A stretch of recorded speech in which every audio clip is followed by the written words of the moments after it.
संभल का स्टेज कोई आम नहीं होता है। हाँ, मैं तो समझता हूँ बड़े अच्छों के पसीने छूट जाते हैं। आपके हक में और मेरे हक में, सभी के हक में बेहतर यही होगा कि हम अपने उलमा का एहतराम करें और इनकी कही हुई बातों पे अमल की कोशिश करें।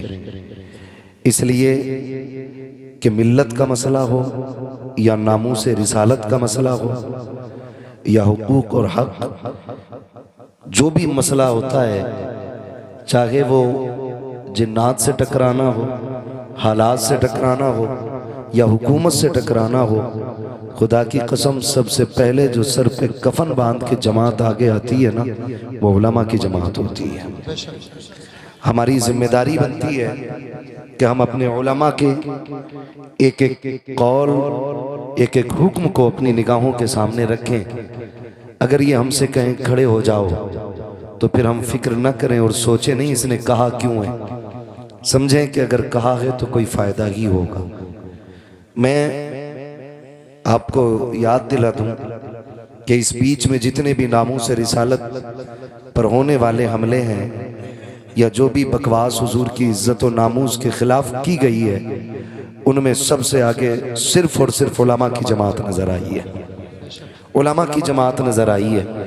आपसे इतनी गुजारिश है, इलेक्शन लड़ो, पूरी जिंदगी हो गई प्रधानी और ठेकेदारी चलाते चलाते, इस बार इतना कर लेना जैगम भाई, कोई भी वोट मांगने आए ना, उससे कह देना विकास न कर हमारा। जितनी सबको लाइट मिलेगी उतनी हमें मिल जाएगी, जितने टूटे रोड पे दुनिया चलेगी उतने पे हम चलेंगे। रह गई हाईवे की बात, तो न तुम फ्री गुजरते हो ना हम फ्री गुजरते। पैसा तुम देते हो, पैसा हम देते। इस बार इलेक्शन विकास के नाम पे नहीं, हुजूर की नामूस के नाम पे होना चाहिए। हमारा वोट उस शख्स को जाएगा जो हमारे नबी की नामूस की हिफाजत की बात करेगा। ये ख्याल रखिएगा, हमारा काम लड़ना नहीं है इलेक्शन, ना हम आएंगे आपसे वोट मांगने के लिए। हमारा काम सिर्फ इतना है कि हमारा रिश्ता हुजूर से जितना मजबूत से मजबूत हो सके, उसे मजबूत से मजबूत तर बनाया जाए। समझेंगे ना इंशाअल्लाह। बाकी कोई भी बंदा आके कहे कि भाई मैं क्या क्या मिलता, बेरोजगार भत्ता है, कॉलोनी लिए तो नहीं बैठे हो, चुप बैठे हो, है ना, कॉलोनी ये 70 वाली 3.5 लाख वाली दिलवा देंगे, लात मार देना। कहना बिना छत के तो गुजारा हो सकता है, बिना महबूब रब के गुजारा नहीं हो सकता है। यही हमारा ऐलान रहना चाहिए। अगर हमारा वोट चाहिए तो विधानसभा में, संसद में हमारे नबी की नामूस की बात उठाओ, हमारे नबी की अजमत की बात करो और उन जबानों को ताले लगवाओ जो मेरे नबी के खिलाफ भौंकती है। वोट नहीं, हमारा लहू भी तुम्हारे लिए होगा। और अगर आप ये नहीं करते, सिर्फ 5 साल की सूखी रोटी का लालच लेके आए हो, तो मुंह पे मार देंगे तुम्हारे। इसलिए कि हम तुम्हारे टुकड़ों पे नहीं, हम अजमेर वाले के टुकड़ों पे पलते हैं। हम तुम्हारे टुकड़ों पे नहीं, अजमेर वाले के टुकड़ों पे पड़ते हैं। और तुम्हारी औकात क्या है, तुम हमें 5 साल पाल सको, तुम 5 सेकंड हमें नहीं पाल सकते हो। ये सिर्फ रब्बे कायनात की जात है जो पूरी कायनात को पाल रहा है। ये सिर्फ उसी की जात है जिसने कायनात को पाल रखा है। तो अपने उलमा का साथ देंगे इंशाअल्लाह, वादा करें इंशाअल्लाह। इंशाअल्लाह हमें सबसे बड़ा झूठा दलाल बन के आता है इलेक्शन। सही बात। वो आके कहता कसम से चचा मेरा भरोसा करो, तुम्हारी गली पक्की जरूर होनी है। वो बिछने वाली ईंट से तो पक्की नहीं होती, वो गिरने वाली ईंट से जरूर पक्की हो जाती है। तो भरोसा नहीं, जरूरी है कि हम रोडों पे चलें। वो कहा था ना किसी ने, जो उनकी इज्जत पे आंच आई, हम अपनी इज्जत का क्या करेंगे। जब हुजूर की इज्जत नहीं रही तो फिर हम रोडों का क्या करेंगे यार। तो मुबारक हो तुम्हें पक्के महल्लात, हमें कच्ची झोपड़ी में हुजूर की इज्जत प्यारी लगती है। तो हमने आज तक अपने उलमा को नजरअंदाज किया, जिसके नतीजे में हमें ये दिन देखने मिलेंगे, ये दिन देखने मिलेंगे। अल्लाह ताला हमें अपने उलमा का एहतराम करने की तौफीक अता फरमाए। आज बड़े पीर की महफिल में बैठे हुए हैं, कितना बड़ा पीर है, कितना बड़ा पीर है। सर भला कोई क्या जाने कह कैसा तेरा, सर भला कोई क्या जाने कह कैसा तेरा। औलिया मलते हैं आंखें वो है तलवा तेरा, औलिया मलते हैं आंखें वो है तलवा तेरा। क्या दबे जिस पे हिमायत का हो पंजा तेरा, शेर को खतरे में लाता नहीं कुत्ता तेरा, शेर को खतरे में लाता नहीं कुत्ता तेरा। आज पूरी दुनिया के अंदर बगदाद वाले के नाम के चर्चे। आज यूं भी ज़ैगम भाई महफिल हसीन लग रही है क्योंकि अपने जद्दे अमजद की महफिल उनके शहजादों ने सजा रखी है, इसलिए भी महफिल प्यारी लग रही है कि बाप की महफिल शहजादों ने सजा रखी है और इसमें जीनत बन के उनके चाहने वाले आए हुए हैं। वो कहा था ना, दुल्हा बनाए जाएंगे जब गौस हश्र में, हम कादरी भी जाएंगे उनकी बारात में, हम कादरी भी जाएंगे उनकी बारात में। बगदाद वाला कौन है? आलम अरवाह में भी वली है। मैं बहुत ज़्यादा नहीं, इंशाअल्लाह उतनी देर बोलूँगा जितनी देर आप बर्दाश्त कर लें, और इसके लिए ज़ैगम भाई के इशारे की ज़रूरत नहीं पड़ेगी। हम पलटते नहीं बेजान किताबों के वरक, हम वो पढ़ते हैं जो चेहरों पे लिखा होता है। अगर ये सोएंगे तो फिर मैं खुद सोने की दुआ पढ़ लूँगा, ठीक है ना? आप परेशान ना होना, ज़रा कह दें या रसूल अल्लाह। आप लोरियां सुनाओ तो मुझे भी याद है, मैं सो जाऊं या मुस्तफ़ा कहते कहते, खुले आंख सल्ले, नीचे वाले भी नात पढ़ लिया करें। ये अल्लामा ज़ैगम साहब, मुआवरान मिसबाही साहब, तहसीन साहब, ये जितने उलमा है ना सादात इकराम, ये आपसे भी कहते हैं, हम भी कहते हैं, आप भी पढ़ो। हमारा क्या फायदा है? हमारा बस इतना फायदा पढ़ने में, आपको जो नेकी मिलेगी ना उसके बदले में हमें भी मिलेगी, बेशक इतना हमारा है। लेकिन बड़ा फायदा क्या है? हम ये चाहते हैं कि सिर्फ मिंबर वाले नहीं, महफिल में जितने लोग बैठे हैं सारे नात पढ़ा करें। क्यों? ताकि क़यामत में जब हुजूर हसन को आवाज दें तो पहले मदीने का हसन आगे आए, फिर बरेली का हसन आगे आए, फिर सारे गुलाम पीछे पीछे चले आए, है ना? लाजिम ये नहीं है कि 4-5 दीवान पढ़ के निपटो तभी हसन बनो। क्या बात है? 3-4 कलाम पढ़ के हटो तभी आपका नाम सना खानों में आएगा। याद ना हो तो याद कर लो, जब मिस्र में हुस्ने यूसुफ की बोली लगी, अमीरों की तिजोरियां खुली, लोग हीरे जवाहरात लेके हुस्ने यूसुफ के खरीदार बन के खड़े थे ना, वहीं पे लोग तमाशाई बन के खड़े थे। उसी भीड़ में 5 शेर रूई का काता हुआ धागा लेकर के एक बूढ़ी भी आई थी। उसने हटो बच्चों का शोर बुलंद किया। नौजवानों ने कहा कौन है? जब मुड़ के देखा, बूढ़ी की गोद में रूई का काता हुआ धागा था, उसको दबा के बगल में आ रही है। नौजवानों ने कहा था दिखता नहीं भीड़ कितनी है, हम भी तो तमाशाई हैं। उसने कहा तुम तमाशाई हो लेकिन मैं खरीदार बन के आई हूँ, मैं खरीदार बन के आई हूँ। तब देखने वालों ने कहा था, हंसे, क्या खरीदने आई है? कहा जिसको सारे अमीर खरीदने आए हैं उसे मैं भी खरीदने आई। गौर से सुनिएगा, मैं कुछ बताना चाहता हूँ। वाकया तो सबको पता होगा जी, क्योंकि यूसुफ जुलेखा की मोहब्बत बुढ़े बुढ़े को पता है। क्या बात है? भले ही मसला अपनी बीवी से ना हो कतई, है ना? तो ये दास्तान सभी को मालूम, लेकिन ये बीच बीच में शेर पढ़ने का मसला बता रहा हूं। आधा मिसरा तुम पढ़ो, आधा हम पढ़े, उस बात को मैं समझा रहा हूं। उसने कहा था तू किधर? उसने कहा जहां अमीर आए हैं वहां हम भी आए हैं। कहा अपनी औकात देख और मिस्र का सौदा देख, अपना धागा देख, दीगर खरीदार देख।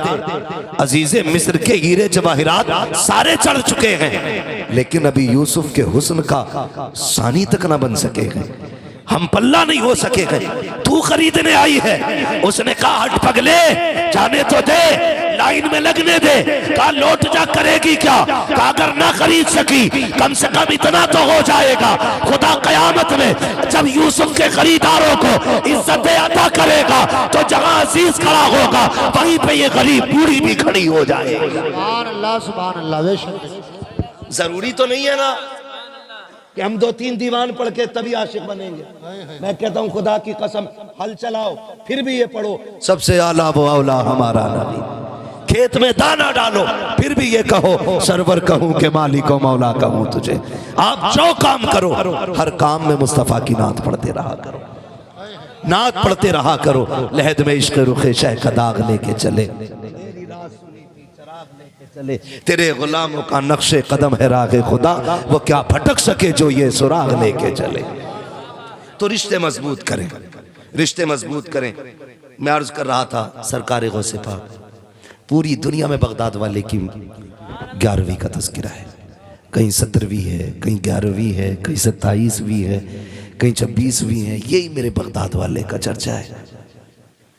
मैं थोड़ा सा बर्दाश्त करेंगे, कड़वी दवाऊं, मैं बड़े अच्छे माहौल में भी नीम घोल देता हूं, मगर याद रखें दवा जितनी ज्यादा कड़वी होती फायदा उतना ज्यादा करती है। जिसे कड़वी दवा बर्दाश्त नहीं होती ना, फिर वो टेबलेट और खुराक से नहीं, ऑपरेशन से ठीक हुआ करता है। दुआ करें अल्लाह हमारी बीमारी खुराकों से ही ख़त्म कर दे। हम सब अपने बारे में ये बात करते। सरकार बगदाद जो आलम अरवाह में भी वली, माँ के शिकम में भी वली, और पैदा हुए फिर भी वली, और ऐसा वली, ऐसा वली, ऐसा वली जिसने माँ की गोद में बैठ के कहा था, माँ कायनात पे माँ का एहसान होता है, तुझ पे मेरा एहसान है। माँ ने कहा था अब्दुल कादिर कौन सा? फरमाने लगे अम्मी एक एहसान तो तब किया था मैंने जब आप घर में अकेली थी और एक फ़कीर आया था, उसने भीख मांगी थी, आपने पर्दे की आड़ से ना उसको जब भीख देना चाहिए, आपके हाथ के सोने के कंगन देख के उसकी नीयत बिगड़ी और वो हाथ के कंगन छीनना चाहता था। आपने आवाज़ दी थी या रब मेरी मदद फरमा। अम्मी क्या हुआ था? कहा बेटे शेर आया था, फाड़ के रख दिया था। मुस्कुरा के कहते हैं अम्मी वो कोई जंगल का शेर नहीं, तेरा ही अब्दुल कादिर जिलानी आया था। है ये शान बगदाद वाले की है, ये शान बगदाद वाले की है। तमाम जिम्मेदार उलमा तशरीफ फरमा हैं और हमारे सरों के ताज बैठे। एक बात कहूँ, करामत ये इस्तिकामत का अजर होती है। जो हम शरीयत पर मजबूती से पाबंदी से अमल करते हैं ना, उसके इनाम में जो रब की तरफ से तोहफा मिलता है उसे करामत कहते हैं। हमने पूरी जिंदगी बगदाद वाले की करामतें सुनी और अल्लाह करे सुनते रहें, लेकिन साथ में इस्तिकामत पे भी गौर करना चाहिए था, उनकी जिंदगी को भी देखना चाहिए था। उन्होंने जो जिंदगी में मुजाहिदे किए और जिन मराहिल से वो गुजरे वो भी याद होना चाहिए। ये तो दुनिया जानती है कि बगदाद वाले को मुर्गा पसंद था, लेकिन ये भी तो याद होना चाहिए। फरमाते हैं जब मैं पढ़ने के लिए गया ना, मैंने एक एक महीने की भूख काटी है। आप इससे इल्म और उलमा का अंदाजा लगाइए। बगदाद वाला कहता मैंने एक एक महीने की भूख काटी, और कहते हैं ये हालत होती थी कि लोग मुझे मुर्दा समझ लेते थे, गुस्ल भी देते, कफन भी पहनाते। का जब जनाजे में लेटा के नमाज की तैयारी होती मैं बिस्मिल्लाह पढ़ के उठ के बैठ जाता था। इन मराहिल से भी बगदाद वाला गुजरा है। हमें सिर्फ मुर्गे याद है, हमें ये याद है कि उनको मुर्गों को जिंदा करना आता है। ये भी तो याद करें। फरमाते हैं कि हम घर से चले थे, माने 40 सिक्के दिए थे, 40 सिक्के। मैं जैगम भाई आज भी यहाँ के अटक जाता हूँ कि जब चले तो माँ ने कहा था अब्दुल कादिर झूठ ना बोलना। जो आलम अरवाह में भी वली है, माँ के शिकम में भी वली है, और पैदा होने के बाद भी वली ही है, उससे मां कह रही है झूठ ना बोलना। इसमें क्या राज था? समझ में बात नहीं आती, आंखें अटक जाते। फिर खुद थोड़ी बहुत बगदाद की तरफ से रहनुमाई होती है, आवाज आती है पागल सिर्फ अब्दुल कादिर को न देख, अब्दुल कादिर की मां को भी तो देख। यहां मसला अब्दुल कादिर का नहीं, यहां मसला मां का है, मां का है। अम्मी ने क्या कहा था, अब्दुल कादिर दो भाइयों, बाप ने 80 सिक्के छोड़े, 40 तुम ले जाओ, 40 भाई के लिए छोड़ दो, लेकिन इसको संभाल के लेके जाना, मैं तुम्हारे साथ नहीं आऊंगी। याद रखिएगा, माँ माँ होती है, चाहे अब्दुल कादिर जिलानी की माँ क्यों ना हो। कहती है मैं साथ नहीं आऊंगी, मुझे घर की जिम्मेदारियां भी संभालनी है, भाई भी तुम्हारा छोटा है, उसको भी देखना है, ये आप हिफाजत से लेके जाइएगा। माँ ने सदरी में रख के सिली, फिर कहा था बेटे झूठ नहीं बोलना, झूठ नहीं बोलना। आपने हाथ में हाथ दिया, अम्मी झूठ नहीं बोलेंगे। आए निकले, डाकुओं ने लूटा, सबको पता है। बारी सरकारे बगदाद की आई, तुम पे क्या है, तुम पे क्या है। फरमाने लगे मुझ पे भी 40 सिक्के। किधर हैं, सदरी में। कहा मिल तो नहीं रहे। कहा अम्मी ने सिल दिए। कहा दिखाओ ना, सिलाई तोड़ी, खन खन सिक्के गिरे। हैरत होती है, सिक्के गिरे ना। सरदार ने कहा था अजीब बच्चा है, झूठ बोल देता, ना कह देता हमें तो मिल ही नहीं रहे थे, झूठ बोल देता, सिक्के बच जाते। बगदाद वाले ने कहा मैं झूठ बोल के सिक्के तो बचा लेता, लेकिन माँ से किया हुआ वादा टूट जाता, माँ से किया हुआ वादा टूट जाता। बगदाद वाला कहता है माँ की जबान पर 40 तो क्या, ऐसे 1000 सिक्के कुर्बान किए जा सकते हैं।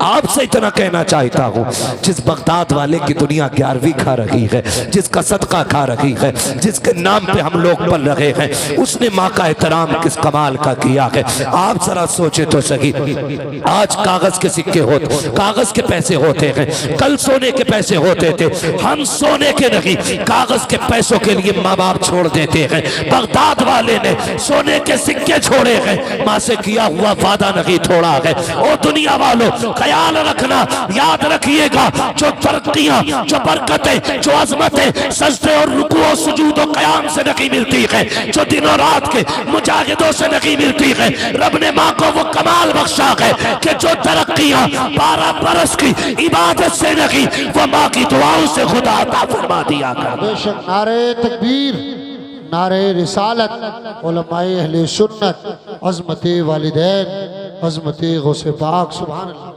हम कितने अच्छे लोग हैं।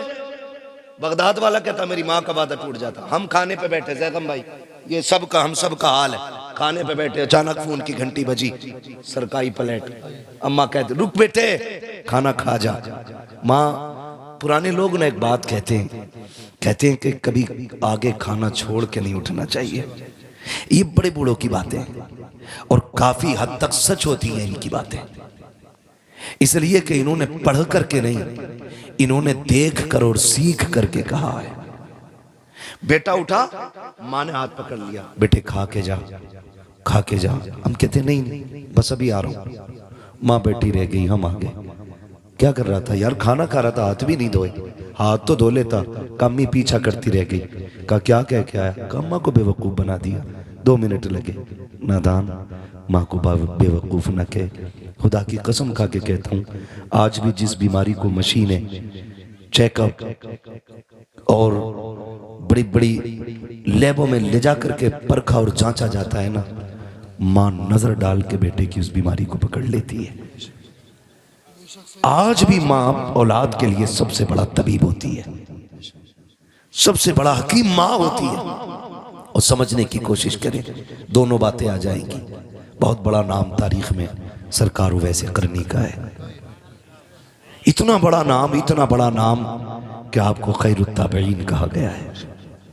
हाँ, ऐसा आशिक खुदा की कसम मिल ही नहीं सकता, नजर ही नहीं आता ऐसा आशिक। एक दिन मेरा नबी मिंबर पे आया, फरमाया सहाबा मेरा एक गुलाम है, नाम वैसे करन का रहने वाला है, लेकिन रब उससे प्यार करता है, वो रब से प्यार करता है। और रब का इतना प्यारा है कि वो जब वो कुछ ठान लेता है तो रब को मनवा लेता है। ये मेरे नबी ने बात की है, मेरे नबी ने बात की है। या रसूल अल्लाह कौन है? कहा मेरा चाहने वाला है। हुजूर आपसे इतना प्यार करता, कभी आया नहीं? मेरे नबी ने फरमाया मजबूरी है उसके आगे, उसके घर में माजूर माँ है। माजूर कैसी? उसको दिखता नहीं है और वो उसे छोड़ नहीं सकता है। वो माँ को नहीं छोड़ सकता, माँ उसे नहीं छोड़ सकती। वो मुझसे बड़ा प्यार करता है। जानते हैं यूं ही सरकार उवैस करनी के तस्करे नहीं हो रहे। हुजूर से इश्क इतना था, इतना था, इतना था कि जब कोई मदीने शरीफ से आता ना, उससे पूछते कहाँ से आया है, वो कहता हुजूर का मदीना देख के आया। फिर आप कहते फिर तो तूने मेरे महबूब को भी देखा होगा। तो वो कहते हाँ। कहते बता मेरे महबूब का चेहरा कैसा था। जब ये बातें होती उनकी आंखें बरसती। बता वो बोलते हैं तो कैसा लगता है, जब वो बातें करते हैं तो लब कैसे लगते हैं। का जब उनकी पलकें उठती हैं तो फिर तो गैरत के पर्दे खुदा की कसम कैसे लगते हैं वो। तो जुबाने वाला देखता, फिर हुजूर की बातें करता। आप ऊँटनी का दूध निकालते, उसको पिलाते और कहते जितनी देर लगे ना मेरे हुजूर की बातें बताता रहे, मेरे हुजूर की बातें बताता रहे।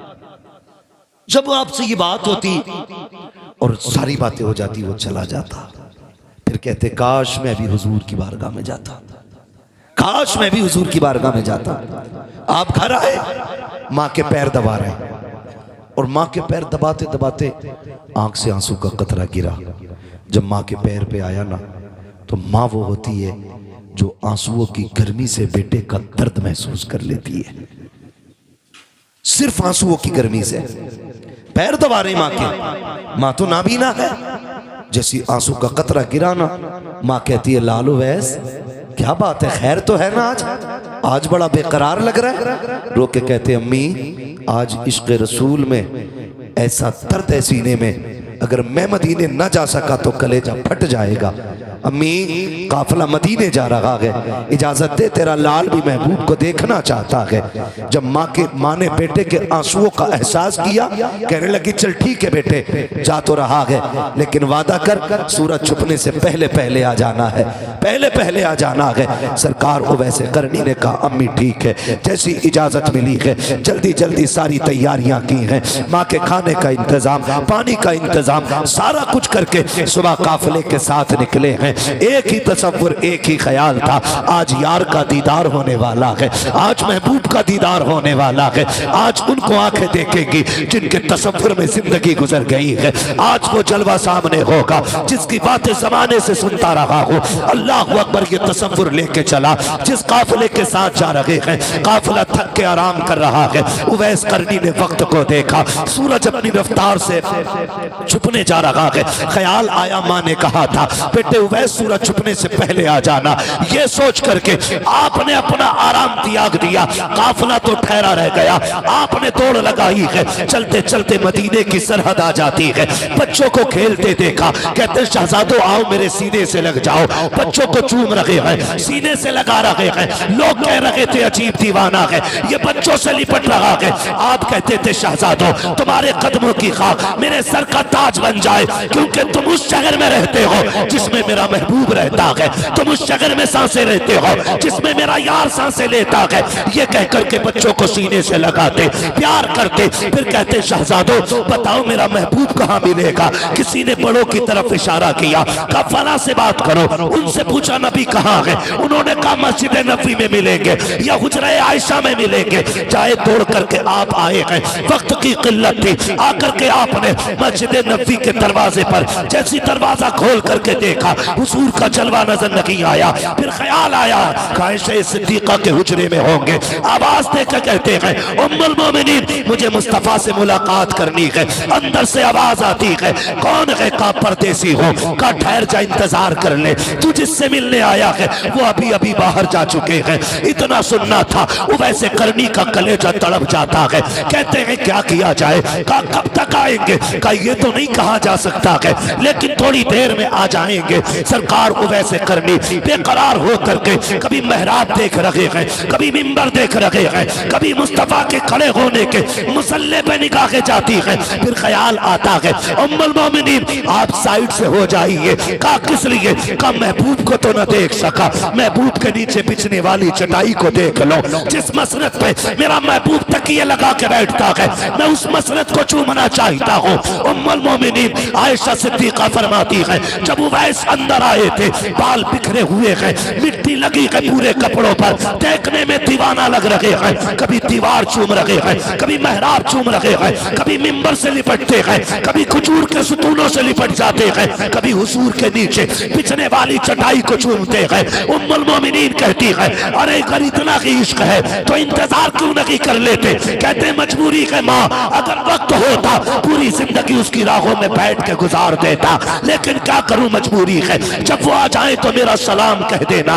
ये कह के उवैस रोते हुए पलटे गए। तारीख गवाह है इधर उवैस ने मदीना छोड़ा है, उधर मेरा नबी मस्जिद नबी में आया है। आके करीम ने कदम रखा है, आते ही लंबी लंबी सांसें ली है। जब लंबी सांसें ली है उमर अर्ज करते हैं या रसूल अल्लाह लंबी सांसों की वजह क्या है? आके करीम फरमाते हैं खुशबू बता रही है, मेरा यार आकर के गया है, मेरा दीवाना आकर के गया है। आका किसकी बात कर रहे हो? कहते उम्मुल मोमिनीन बताओ तो सही कौन आया था? कहा आका वो जो आया था उसके बाल खुले थे, कपड़ों पे मिट्टी लगी थी, देखने में दीवाना लग रहा था और ऐसा आशिक था, कभी मिंबर से लिपट के रो रहा था, कभी चटाइयों से लिपटता था, कभी खजूर के सुतून से लिपटता था। आका मैंने उससे कहा था ठहर जा, अगर इतना ही प्यार है तो इंतजार क्यों नहीं कर लेता? कहते महबूब उसने ये कहा था अगर वक्त होता पूरी जिंदगी उसकी राहों में गुजार जाता। आका करीम की आंख में आंसू आए। कहा उमर तुम नहीं समझे, ये जो आके गया है ये कोई और नहीं, मेरा दीवाना अब वैसे करनी इस जगह से गुजर के चला गया। वक्त कम है मेरे बाबू, बस जरा सुने। जब इतनी बात कही ना फरमाते उमर जल्दी करो भाई, इसका ई को कम करो। कहते उमर जल्दी करो। क्या? आका इरशाद फरमाए मेरे उवैस को ढूंढ के लाओ। जब तक उमर तलाश करते निकलते हजरत उवैस करनी मदीना छोड़ चुके थे। उसके दिल से पूछिए नाकामियों की लज्जतें, जो मुसाफिर लुट गया हो जाके मंजिल के करीब। और भाई मेरे मुर्शिद ताजुश शरिया मक्का शरीफ गए, मदीना जाने की तमन्ना थी, वहीं से वापस कर दिया। आपने क्या कहा था? आपने कहा था काश गुंबदे खजरा देखने को मिल जाता। ये तो सभी की तमन्ना है, ये 1400 साल के बाद के आशिक की तमन्ना है। फिर नबी के उवैस की तमन्ना क्या रही होगी? उसके दिल से पूछिए नाकामियों की लज्जतें, जो मुसाफिर लुट गया हो जाके मंजिल के करीब। कहते हैं वापस पलटे। उमर कहते हैं या रसूल अल्लाह वो जा चुके, मुझे नहीं मिले। हुजूर की आंख में आंसू आ गए। इधर उवैस करनी अपने वतन आए और जैसी दरवाजे पे दस्तक दी, आवाज़ नहीं लगाई, अंदर से आवाज़ आई उवैस आ गए हो? जी अम्मी, बस इतना कहा, पैर दबाने बैठ गए। माँ थी ना, वो तो खुश थी, आज मेरे लाल को मुराद मिल गई। आज मेरा लाल जिसके इश्क में तड़प तड़ा उसे देख के आया। कहती बेटे अब बताना तेरे महबूब का चेहरा कैसा था? अब तो देख के आया है ना, बता जब वो तुझसे मिले और तू उनसे मिला तब कैसा लग रहा था? चीख निकल गई सरकार वैसे करने की। माँ के कदमों में सर रख के रोने लग गए। माँ उठ के बैठ गई। शहजादे क्या हुआ? कामी जिस यार से मिलने गया था उस यार को देख नहीं पाया। माँ जब इतना सुना ना बेकरार हो गई। उवैस क्या हुआ बेटे, क्या वो तुझसे मिले नहीं? कामी जब मैं गया वो मेरे जाने से पहले कहीं जा चुके थे। कहा तो फिर ठहर जाते। कामी ठहरता कैसे, अगर रुक जाता, तूने मुझे सूरज छुपने तक का वक्त दिया था। माँ अगर मैं रुक जाता ना तो फिर जो वक्त तूने दिया था तेरी नाफरमानी हो जाती। माँ मैंने तेरी रज़ा के लिए महबूब का दीदार कुर्बान कर दिया। जैसे इतना काम माँ ने ना आ मेरे करीब आ मेरे लाल, बुलाया सरकार वैसे करनी को, गोद में रखा लाल का सर और देखो माँ माँ होती है। उसके बाद आंचल उठा के कहा था मेरे मालिक तू जानता है ना मेरा उवैस तेरे महबूब को देखने गया था और इसने मेरी रज़ा के लिए अपनी मोहब्बत की कुर्बानी दे दी है। मालिक मैं अपने उवैस से राजी हूँ, तू भी मेरे उवैस से राजी हो जा। उवैसे करनी कहते हैं। उसके बाद माँ ने उठाया, सीने से लगाया, कहा सुपो चले लाल, सारा जमाना मदीने वाले की बातें करेगा, मदीने वाला अब मिंबर पे तेरी बातें करता रहेगा। सुभान अल्लाह सुभान अल्लाह। और ये दुनिया ने देखा।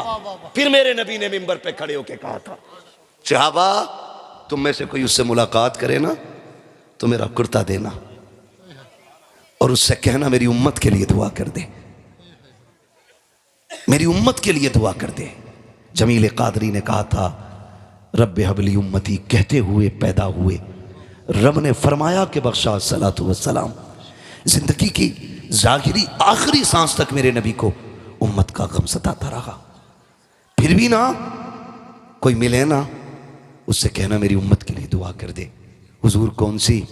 कहना कि बस इतना कह दे अल्लाह मेरी उम्मत को बख्श दे, मेरी उम्मत को बख्श दे। फिर वो वक्त आया हुजूर के विसाल के बाद हजरत उमर फारूक आज़म और हजरत अली रज़ी अल्लाह तआला अन्हु की मुलाकात हुई। ये हुजूर का कुर्ता लेकर के गए और आप जंगल में थे। कहा देखो भाई हुजूर ने बड़ी बातें की हैं, देखें ये भी कुछ पहचानते हैं कि नहीं। तो आप अपने ज़िक्र में मशगूल थे। हजरत उमर ने सलाम किया, आपने पीछे देखा भी नहीं मुड़ के और नाम लेकर के अमीरुल मोमिनीन का जवाब दे दिया। जब नाम लेकर के दिया कहा लगता है मैं अमीरुल मोमिनीन हूँ इसलिए मुझे जानते हो, अली तुम कहो। फिर जब अली ने सलाम किया ना तो आपने हजरत अली का नाम लेकर के जवाब दिया। कहने लगे तुम ही उवैस हो? कहा हाँ। आप फरमाने लगे बताइए कैसे आए हो? कहने लगे आप ये बताइए आपकी हमारी मुलाकात कभी नहीं हुई है, आपको हमारे बारे में किसने बताया? तब हजरत उवैस करनी ने कहा था जिसने तुमको मेरे बारे में बताया है उसी ने मुझको तुम्हारे बारे में बताया है। कहा तुम तो मिले भी नहीं हुजूर से, तुम तो मिले भी नहीं हुजूर से, फिर तुम्हें कैसे पता? कहते तुम तो हुजूर के कुर्ब में रहे हो ना, बताओ ना हुजूर की ये जो अबरू थी ये मिली हुई थी कि अलग अलग थी? ये हजरत उवैस पूछ रहे हैं, वैसे करनी कह रहे हैं हजरत उमर से हजरत अली से। कहा चलो तुम तो कुर्बत में रहे हो, मैंने तो नहीं गुजारा उनके पास वक्त, तुम बताओ मेरे महबूब की ये अबरू कैसी थी, अबरू कैसी थी? जब इतनी बात सुनी ना दोनों खामोश, इसलिए कि ये ऐसे हया और अदब वाले लोग थे, कभी नजर भर के हुजूर का चेहरा देखा ही नहीं था, कभी नजर भर के देखा ही नहीं था, एक दूसरे का मुंह देखने लगे। कहा हमने कभी नजर भर के देखा ही नहीं। फरमाने लगे ये पास रहने का कमाल है, आओ तुम्हें बताऊं। कहा जब दूर से देखो तो ये मिली हुई लगती थी और जब करीब से देखो तो दोनों अबरू जुदा नजर आया करती थी। कहा तुम्हें कैसे पता? कहा फर्क इतना है तुम जाहिर में हुजूर के सामने रहते थे, मैं बातिन में हुजूर के साथ रहता था। उसके बाद जब हजरत उमर ने अगली बात कही, ये ले क्या है? कहा ये हुजूर ने आपके लिए भेजा है। बस खुदा की कसम फिर मंजर ये अलग था। उसको सर पे रखा, कहने लगे मेरे लिए? जी आपके लिए। आंखों में आंसू आ गए। और कुछ भी कहा मेरे नबी ने? कहा मेरे उवैस से कह देना वो मेरी उम्मत के लिए दुआ कर दे। कहते फिर कहो क्या कहा? मेरे उवैस से कह देना मेरी उम्मत के लिए दुआ कर दे। हाँ मेरे उवैस से कह देना मेरी उम्मत के लिए दुआ कर दे। उवैस करनी की चीख निकल गई, मैं और मेरी औकात इतनी कि वो अपना कह के आवाज दे रहे हैं। कहा चाहिए क्या? कहा हुजूर ने उम्मत की दुआ की दरखास्त की कि कह दे मेरी तरफ से मेरी उम्मत के लिए दुआ कर दे। खुदा की कसम तारीख गवाह है, वैसे करनी ने जुब्बा जो है रखा जमीन पे, सजदे में आ गए, कहते हैं अल्लाह मेरे महबूब की उम्मत को बख्श दे, उम्मत को बख्श दे। आवाज आती है उवैस प्यारे महबूब का दिया हुआ तोहफा तो पहन ले, हम वादा करते हैं बनु कलाब की बकरियों के बालों के बराबर तेरे महबूब की उम्मत बख्शेंगे। कहते नहीं मालिक मैं अब भी राजी नहीं हूँ, मैं जुब्बा तब पहनूंगा जब तू और उम्मत बख्शेगा। आवाज आती है आधी उम्मत बख्श दी है, अब तो पहन ले। कहते मालिक और बख्श। आवाज आती है उवैस सर उठा ले, आधी उम्मत तेरी दुआ से बख्शेंगे, आधी उम्मत अब्दुल कादिर जीलानी की दुआ से बख्शी जाए। अल्लाह हुआ। अर्ज करते मालिक ये अब्दुल कादिर कौन है? आवाज आती मेरी महबूब की उम्मत में शहजादा पैदा होगा। जिस तरह नबियों में मैंने महबूब को कमाल बख्शा है, उसी तरह मैंने वलियों में अब्दुल कादिर जीलानी को कमाल बख्शा है। आधी उम्मत तेरी दुआ से, आधी अब्दुल कादिर की दुआ से बख्शी जाएगी। मुकद्दर के धनी हैं हम लोग, किस्मत वाले हैं कि हमें सरकार बगदाद का दामन मिला है। आज भी ना बरेली शरीफ से यही आवाज़ आती है, कादरी कर, कादरी रख, कादरियों में उठा, कदर अब्दुल कादिर कुदरत नुमा के वास्ते। पूरी ज़िंदगी सरकार बगदाद की आप पढ़ लें, वो मेरे नबी के जमाल का मज़हर भी हैं, कमाल का मज़हर भी हैं। जमाल का मज़हर खुदा की कसम बेहद खूबरू, कमाल का मज़हर हुजूर आए, आते ही हुजूर ने सजदा किया, गौसे पाक आए, आते ही गौसे पाक ने रोज़ा रखा, रोज़ा रखा। हुजूर ने आते ही सजदा किया, सरकार गौसे पाक ने आते ही रोज़ा रखा। ये हुजूर के कमाल के मज़हर। और फिर आदतें देखें, आता है फ़कीरों पे उन्हें प्यार कुछ ऐसा, खुद भीख दें और ख़ुद कहें मंगते का भला हो। माफ़ कीजिएगा, आज हमारे रवैये बड़े अलग हैं। हम ना ज़कात भी रमज़ान की देते हैं ना, ज़कात तो वो भी कैमरे के सामने ला के देते हैं, जबकि वो हमारा नहीं है। ज़कात हमारा नहीं है, माल वो अल्लाह का जो हमने निकाला है, तो उसको दिखाने का तो कोई हक़ ही आपको नहीं पहुंचता। हम ज़कात भी दिखा के देते हैं। बगदाद वाले की ज़िंदगी पढ़ें, हमेशा दूसरों के काम आते रहना, यही बगदाद वाले के चाहने वालों की पहचान होनी चाहिए, पहचान होनी चाहिए, सीधी सी बात है। सरकार बगदाद रज़ी अल्लाह ताला, आप कहीं जा रहे हैं, दरियाए नील आपको पार करना था, आपने देखा एक शख्स ना खड़ा हुआ किनारे पे रो रहा है, किनारे पे खड़ा रो रहा है। आपने पूछा बात क्या है? उसने कहा हुजूर दरिया पार करना था, किराया नहीं है, और ना कश्ती वाले ने ना मार के भगा दिया है। आपने वहीं खड़े खड़े शागिर्द को हुक्म दिया, कहा मेरी दरसगाह में सोने के सिक्कों की थैली रखी है, वो उठा के ला। शागिर्द गया, ला के थैली दी, हुजूर ये ले। आपने वो ली, कश्ती वाले को दी कि ये ले। उसने कहा हुजूर ये किस चीज़ की? फरमाने लगे इस गरीब को तूने इसलिए दरिया पार नहीं कराया कि इसके पास किराया नहीं था, ये सारे ही रख ले। आज के बाद कोई भी गरीब आए ना, उससे किराया ना मांगना, उसे अब्दुल कादिर के पैसे से दरिया पार कराते रहना। ये उन लोगों के लिए जिन्हें हम ये कहें कि उनके लिए अजनबी, जिनसे खून का रिश्ता नहीं, उनके लिए इतनी मेहरबानी। आज ना 11वीं तो हम करते हैं, बुरा मत मानना, 11वीं तो हम करते हैं, लेकिन 11वीं पे सिर्फ हमारा ही हक होता है और किसी का नहीं। हम 1100 रुपए का जर्दा बनाएंगे लेकिन सिर्फ खुद ही खा लेंगे। मेरे भाई कभी ऐसा भी तो कर कि तेरे घर में 11वीं के 11 रुपए की भी न्याज हो ना, तो पहले अपने बच्चों को नहीं, जरूरतमंदों को खिला, बच जाए फिर अपने बच्चों को खिला, फिर देख बगदाद वाले का करम होता है कि नहीं। लोग कहते हैं हर साल करता हूं 11वीं, मुसीबतें पक्की आ रही हैं, फिर भी बराबर 1100 रुपए जेब में पड़े ना तो निकालेगा 11 ही रुपए। भाई किस किताब में लिखा 11 ही रुपए दो? कहो ना ये क्यों? तो कह रहा 11वीं की निस्बत से 11 ही दिए जाते, तो 1100 में भी तो 11वीं की निस्बत है, 11,000 में भी 11वीं की निस्बत है, और 11 लाख में भी 11वीं की निस्बत है, तो 11 ही रुपए क्यों? सस्ता छूटना चाह रहा है। जिनकी 11वीं कर रहा है उन्हें तेरी जेब का भी पता है, तेरी कुठिया का भी पता है। उन्हें पता है 1100 पर्स में रखे और 11 जेब में रखे थे, 11 ही निकाल के दिए।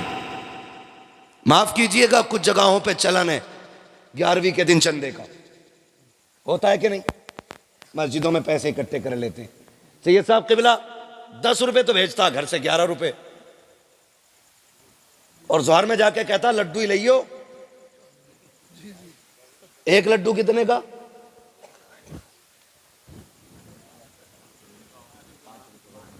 कम से कम 5 रुपए का एक लड्डू। इतने छोटे छोटे छोटे सारे सैंपल मस्जिद के गेट पे। रुपए दिए 10 11 और लेने बच्चे आगे 5, छठा अब्बा, और फिर कह रहे अच्छा 11वीं के पैसे मान लिए, लड्डू पूरे नहीं पड़े। खुद बता 10 दे के 5 लेके जा रहा है। अब इसमें करामत क्या करेगी? ये तो खुलेआम लूट है। या तो ये कहे जितना पैसा है वो शे मंगाओ जो सबको मिल जाए। जरूरी नहीं खाना भी लड्डू ही है, देगा भी 11 ही रुपए और बच्चे सारे लाएगा। लड़ाई कई इमामों की छुट्टी हो गई। गलत नहीं कह रहा हूं, ऐसे भी हुआ है। ये गमियां खत्म करें। ऐसा भी हुआ है, कोई आया कि 5 रुपए कल्लन ने दिए, तो वो 5 रुपए का ऐलान हो गया। बाद में आया नहीं जी कल्लन नहीं, मैंने मल्लन बोला था। तो फिर वो मल्लन के 5 चढ़ गए, तो 5 रुपए एक ही आया ऐलान। कितनी बार हो गया ऐलान? बोले जरा, आप बोल सकते हैं ना, मुंह में गुटखा तो नहीं है किसी के। बगदाद वाले की महफिल है, मुंह साफ करके बैठा करो, वरना ऐसा थप्पड़ मारेंगे कयामत तक नस्लों में दांत नहीं जमेंगे। क्योंकि अलहामा कह रहे गौस वो तीखा तेरा, मर के भी चैन से सोता नहीं मारा तेरा। महफिलों का अदब किया करो। बगदाद वाले की महफिल है, हल्के में मत लेना। तकरीर के बीच में चील बोल जाए, पट्ट से नीचे खत्म। और फिर जब जलाल से बाहर निकले, इसे क्या हो गया कि आप ही ने तो कहा था कि ये चुप क्यों नहीं होती है। कहा मर गई, कहा फरमाया कुम बेइज़्निल्लाह। तो मसला यही है। तो ये ना किया करें, ये बिल्कुल ना किया करें।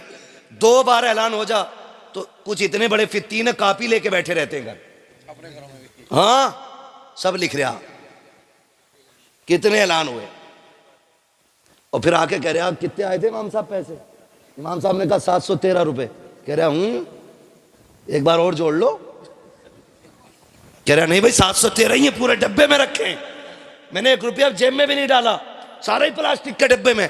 कह रहा नहीं नहीं मुझे पता है, क्यों तू बगदाद वाले की चौखट से उठ के आया है, तुझे पता है।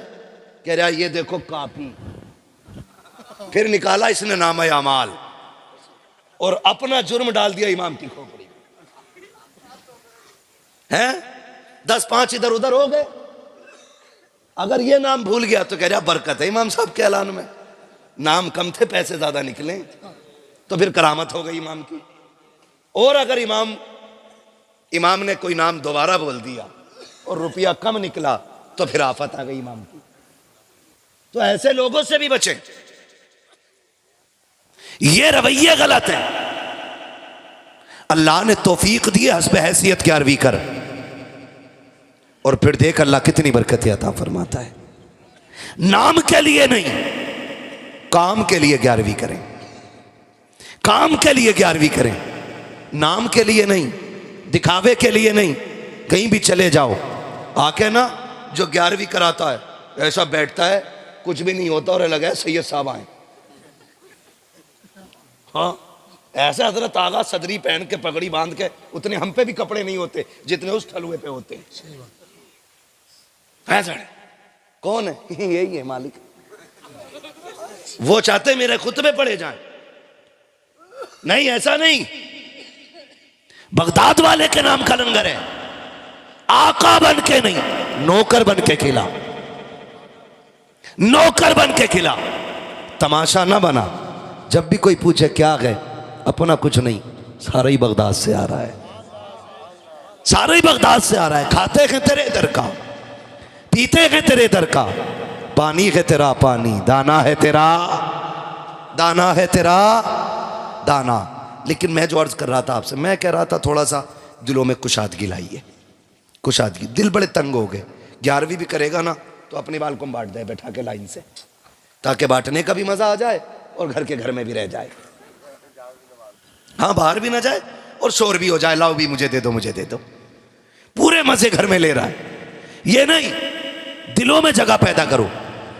11वीं के अलावा भी अगर आपके दस्तरखान पे किसी के लिए जगह है तो समझ लेना रहमत के दरवाजे खुले हुए हैं, रहमत के दरवाजे फिर भी खुले हुए हैं। अभी कुछ दिन पहले की कहानी है, हम ना कंजूस तबीयत हो गए। डॉक्टर को 1 लाख दें, 5 लाख दे देंगे, अपने सगे रिश्तेदारों को 5 पैसे देने तैयार नहीं। डॉक्टर को 5 लाख भी दे देंगे, एक बंदे को भी ब्लड कैंसर हुआ, नापास कर दिया गया। उसके पास बहुत सारी प्रॉपर्टी थी, उसने सोचा लगाओ आग अभी से। वैसे 2.5 महीने का वक्त है हमारे पास जीने के लिए। बहुत गौर से सुनिएगा, कितने दिन का? 2.5 महीने का। जब आया ना, उसने सारी संपत्ति बेच दी। 2.5 महीने तो जीना ही है। आया अपने वतन आया, जब रिश्तेदारों में खानदान में आया ना, तो अपने बच्चों को पता चला कि बाप ने बिजनेस खत्म कर दिया, सब कुछ बेच डाला है। अपने बच्चे ना बातें करने लग गए, क्या करने आया? उसको ना पहली रात में इतना बोझ महसूस हुआ। अपनों ने उसके खिलाफ ऐसी बातें की, उसे लगा कि वो अपनों पे नहीं जमीन पे आप एक बोझ बन के रह गया है। उसने फैसला कर लिया कल फिर जाना है। टिकट निकाला, निकालने के बाद फिर वापस पलटना था उसे कि ऐसे अपनों से तो वो गैर बेहतर थे जो कम से कम ताने तो नहीं देते हैं, कहीं ने मेरी 2 वक्त की रोटी भारी लग रही है। ये सोच करके उसने टिकट निकलवाया। अब वो अपनों में बैठना भी नहीं चाह रहा है। सोचा रात कहाँ गुजारूं, रात कहाँ गुजारूं। इस ख्याल से वो बेदीवानापन में बाहर इधर उधर टहलता रहा। मौसम चूंकि बारिश का था, जब बारिश का मौसम देखा, बारिश के मौसम में एक मकान की छत के बगल में छुप के बैठ गया। उस मकान के अंदर से खटखट की आवाजें आती रही। जब बहुत देर तक आवाज बर्तनों की आई, उसने जाके दरवाजा खटखटाया। अंदर से यतीम बच्ची निकली। उसने कहा जनाब क्या बात है? कहा आप यहाँ कैसे? कहा बच्ची पूछना ये था, बात क्या है पूरी रात बर्तन बजते रहे। बच्ची ने आंख में आंसू भर के कहा हम यतीम है, हमारा कोई वारिस नहीं है, जब से बाप गया है कोई देखने वाला नहीं है, माफ कीजिएगा आपकी नींद उड़ाना मकसूद ना था। जब बारिश आई है हमारी छत इतनी जगह से टपक रही थी कि बर्तन कभी यहाँ लगाते थे कभी वहां लगाते थे। हम ठहरे गरीब लोग, इतने बर्तन भी ना थे कि एक वक्त में सब जगह लगा दिए जाते। बच्ची ने रो के इतना कहा, उसको ख्याल आया, जब नजर उठा के देखा वो बच्ची कोई और नहीं, उसकी अपनी सगी भांजी थी। रात के सन्नाटे में सगी भांजी को उसने देखा, पहचान तो यूं नहीं पाया था क्योंकि परसों से परदेश काटा था, कभी अपनों में आने की फुर्सत नहीं मिली थी। फिर ख्याल आया सगी भांजी है, कोई सर पे साया नहीं है। उसने बगल के अंदर आने की इजाजत मांगी, अंदर गया, घर टपक रहा है। उसको ख्याल आया 2.5 महीने की जिंदगी है, इतनी दौलत का क्या करूंगा, क्यों ना ये काम किया जाए, कम से कम अपनों के लिए ये मकान बना जाऊं। ये सोच करके उसने अगले दिन बुलाया तामीर करने वालों को, मेहमान बुलाए गए और उसने कहा काम रुकना नहीं चाहिए, मेरे पास 2.5 महीने का वक्त है, उससे पहले पहले मेरी बेवा बहन का मकान बन जाना चाहिए, यतीम भांजियों का इंतजाम हो जाना चाहिए। तारीख गवाह है 2.5 महीने का वक्त डॉक्टरों ने दिया है, दिनों रात काम चलता रहा। 6 महीने हो गए, मौत नहीं आई है, जिंदगी बेहतर होती जा रही है, काम भी बंद नहीं हो रहा है। जब 7 महीने गुजर गए, ख्याल आया कुछ पैसा परदेश में रह गया था, वो भी लेके आ जाता हो ताकि अपनों पे लगा दूं। जब वतन से बेवतन हुआ, परदेश गया, डॉक्टर से मुलाकात हुई, कहा यार तू जिंदा कैसे है, तू तो लास्ट स्टेज पे था, तुझे मर जाना चाहिए था। उसने कहा क्या कह रहे हो? कहा हाँ 2.5 महीने से ज्यादा तेरी जिंदगी नहीं है। कहा मैं कल भी ठीक था, आज भी ठीक हूँ। जब चेकअप किया गया कोई बीमारी नहीं थी। कहा कौन से दवा की है? उसने कहा तुम्हारा इलाज दुनिया के तबीब करते हैं, हमारा इलाज रब के हबीब ने कर डाला है।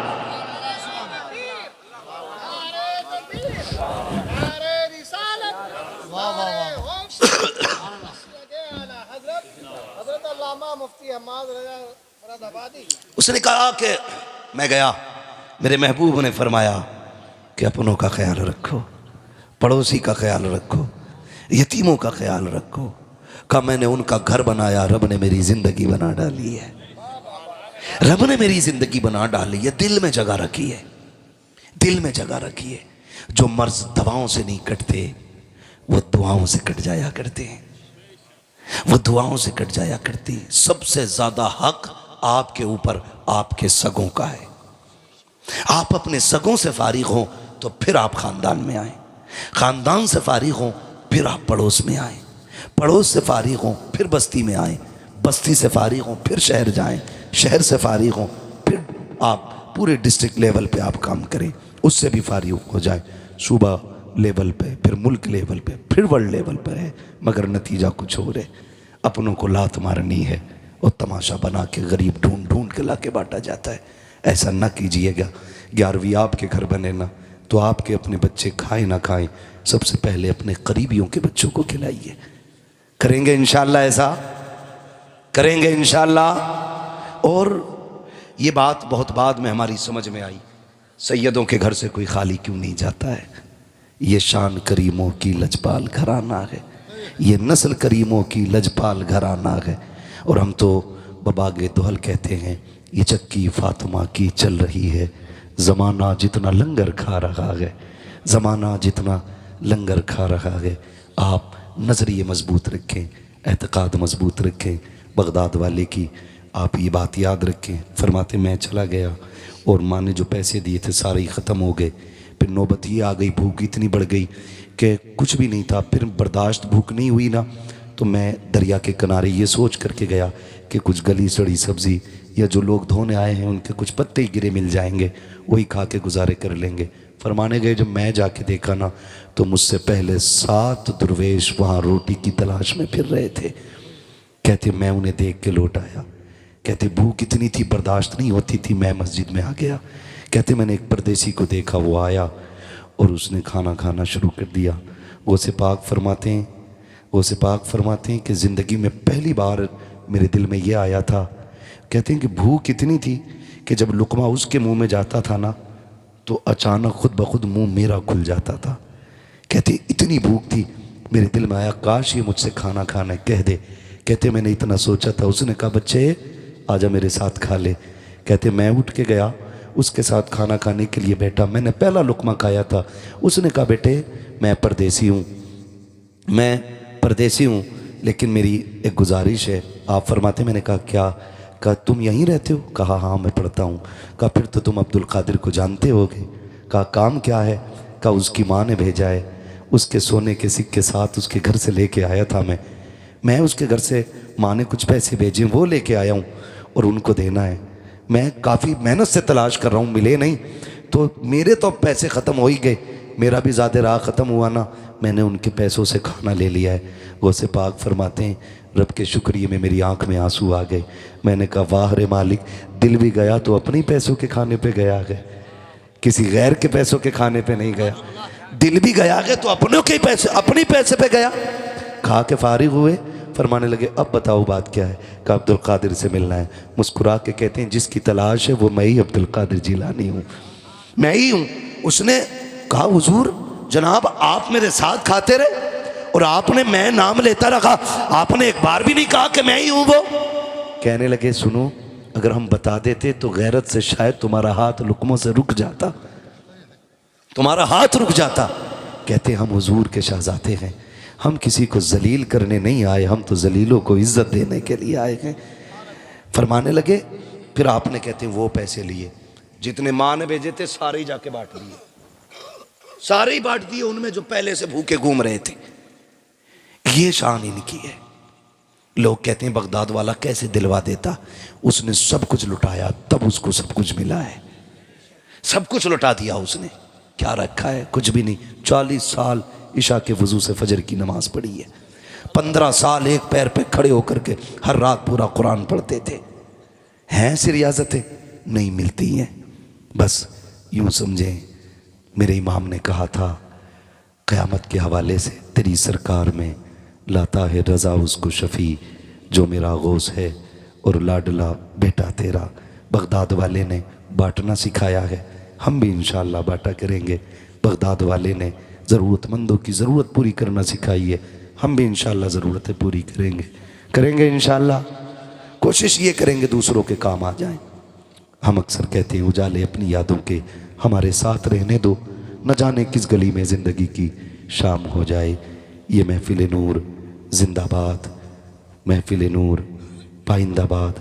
बस जो हुए गलात उनको माफ़ फरमाए रब्बे कायनात। ज़िंदगी ने दिया साथ फिर होगी मुलाकात, चमन रहा फूल खिलेंगे, ज़िंदगी रही फिर मिलेंगे। मुसाफिर हम भी मुसाफिर हो तुम भी, किसी मोड़ पर फिर मुलाकात होगी। फ़कीरान आए सदा कर चले, सदा खुश रहो ये दुआ कर चले।